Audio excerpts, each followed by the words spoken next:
Alhamdulillahi wa kafa, wassalatu wassalamu ala man la nabiyya ba'da. Mata yakunu rajulu muslima wa mata yantafi'u bi shahadataini.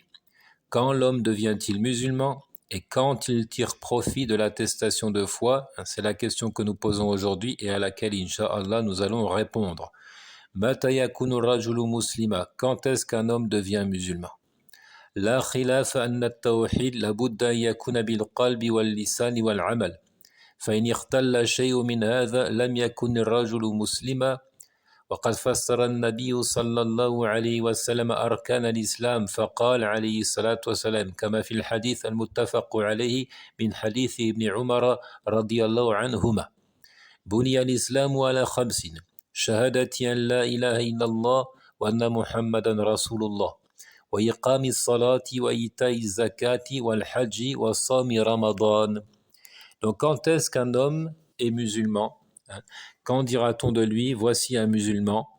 Il n'y a pas de divergence pour dire que le monothéisme, at-tawhid, doivent se faire par le cœur, la langue et l'acte corporel, les trois réunis.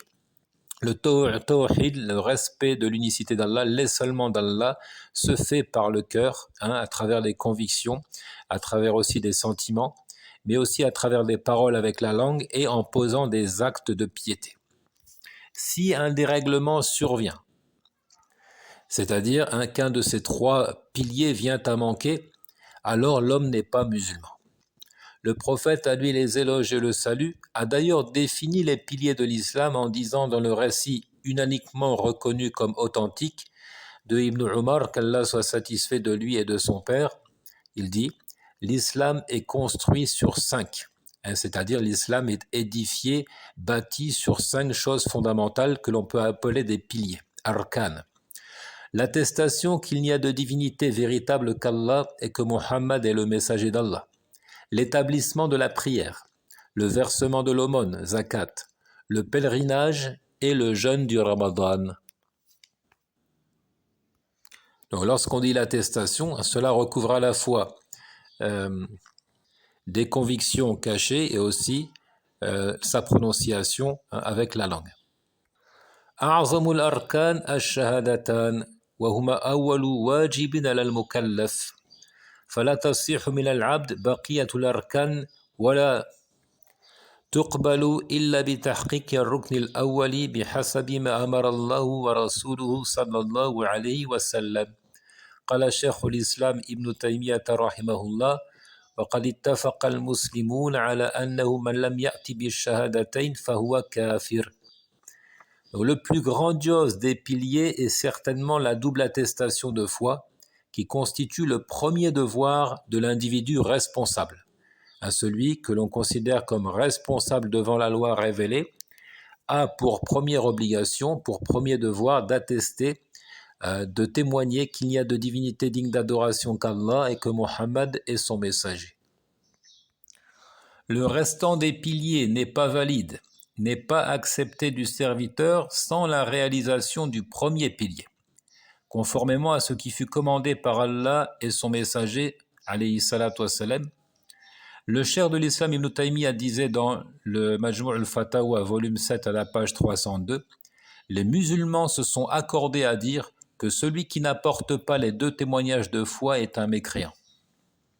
Donc c'est une question qui fait l'objet d'un consensus. Il n'y a aucune divergence là-dessus. Tous les musulmans se sont accordés à dire que celui qui, sous-entendu ici, en a la possibilité, qui n'est pas muet, et qui a la possibilité de parler, et qui n'apporte pas les 2 attestations de foi, ne peut pas être considéré comme un musulman.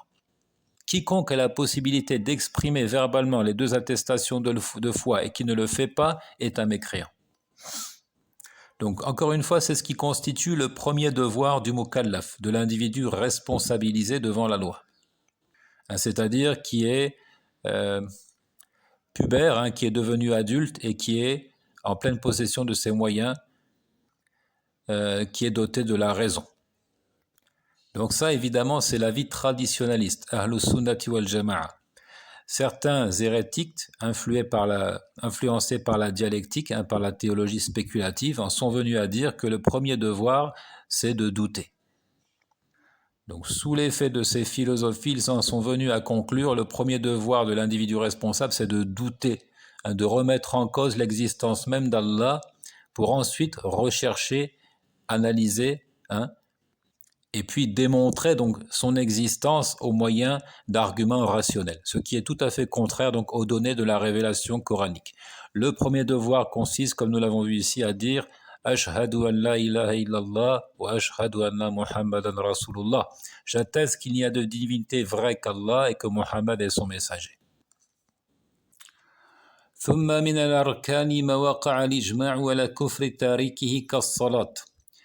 نقل الإجماع عبد الله بن شقيق عن الصحابة الكرام رضي الله عنهم، فقد روى المروزي في تعظيم قدر الصلاة بإسناده عنه أنه قال: لم يكن أصحاب النبي صلى الله عليه وسلم يرون شيئا من الأعمال تركه كفر غير الصلاة، ونقله غيره عنهم أيضا، لما ثبت عن النبي صلى الله عليه وسلم أنه قال: إن بين الرجل وبين الشرك والكفر ترك الصلاة. رواه مسلم من حديث جابر بن عبد الله رضي الله عنه. Ensuite, il est des piliers pour le délaissement desquels un consensus stipule la mécréance, à l'instar de la prière. Donc certains de ces piliers, lorsqu'ils sont délaissés, plongent l'individu dans la mécréance, et ce, à l'unanimité. Citons, pour ce qui est de plus explicite ici, la prière. Le consensus sur la mécréance de celui qui abandonne la prière, et entendez par là, par paresse et négligence, non pas que l'individu renie son caractère obligatoire. Donc le consensus sur la mécréance de celui qui cesse de prier par paresse et négligence fut transmis des compagnons, par Abdullah ibn Shaqiq al-Uqayli, élève des compagnons, qu'Allah lui soit clément. En effet, Al-Marwazi rapporte avec sa chaîne de transmission dans son ouvrage Ta'zim Qadari Salah, les compagnons du prophète sallallahu alayhi wa sallam ne voyaient rien des œuvres dont l'abandon constitue une mécréance à l'exception de la prière. Je répète, les compagnons ne voyaient rien des œuvres dont l'abandon constitue une mécréance à l'exception de la prière. Donc la mécréance, elle survient de deux façons, soit parce que l'on fait quelque chose, soit parce qu'on délaisse une chose. Alors lorsqu'on produit un acte ou même une parole tout à fait illicite, ça peut relever du domaine de la mécréance, dans certains cas. Mais aussi lorsqu'on abandonne des actes qui sont légiférés, qui sont prescrits, comme la prière, comme nous le voyons ici. Celui qui délaisse la prière, alors il sombre dans la mécréance. Ce consensus fut transmis par d'autres également. Il rejoint ce qui a été dit et confirmé du prophète alayhi salatu wassalam, qu'il dit: entre l'homme et entre l'idolâtrie et la mécréance, il y a l'abandon de la prière, récit rapporté par Muslim d'après Jabir ibn Abdillah. Entre l'homme et entre l'idolâtrie et la mécréance, il y a quoi? Il y a l'abandon de la prière. Et dans un autre récit, il dit alayhi salatu wassalam: Al-ahdu alladhi baynana wa baynahum as-salat faman tarakaha faqad kafar. Le pacte qui existe entre nous et eux, c'est la prière. Celui qui la délaisse a mécru. Et dans le verset que le Très-Haut dit: فَإِن تَابُوا وَأَقَامُوا الصَّلَاةَ وَآتَوُا الزَّكَاةَ فَخَلُّوا سَبِيلَهُمْ وقال فإن تابوا وأقاموا الصلاة وآتوا الزكاة فإخوانكم في الدين. Dans les premiers versets de la sourate du Tawbah, qui est un désaveu des idolâtres, des mécréants, il dit: s'ils se repentent, qu'ils établissent la prière et qu'ils versent la zakat, alors laissez-leur la voie libre. Et dans l'autre verset: s'ils se repentent, qu'ils établissent la prière et qu'ils versent la zakat, ce sont vos frères dans la religion. Donc c'est très important de le rappeler ici. La prière est fondamentale. La prière, comme jaa fil hadith, as-salat imaduddin.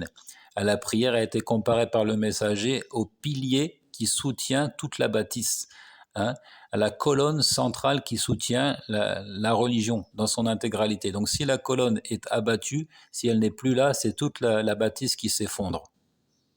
C'est aussi important de le rapporter à une époque où on entend des gens se définir comme musulmans tandis qu'ils ne prient pas. Ils pensent qu'il suffit de de manger halal, comme on dit, ah, je mange halal, moi je suis musulman, je mange halal. Alors que dans le même temps, l'individu ne prie pas ou ne respecte pas le pur monothéisme. Ça ne profite en rien. Ce n'est pas la définition du musulman que de manger halal, ni même de se prénommer Mohammed.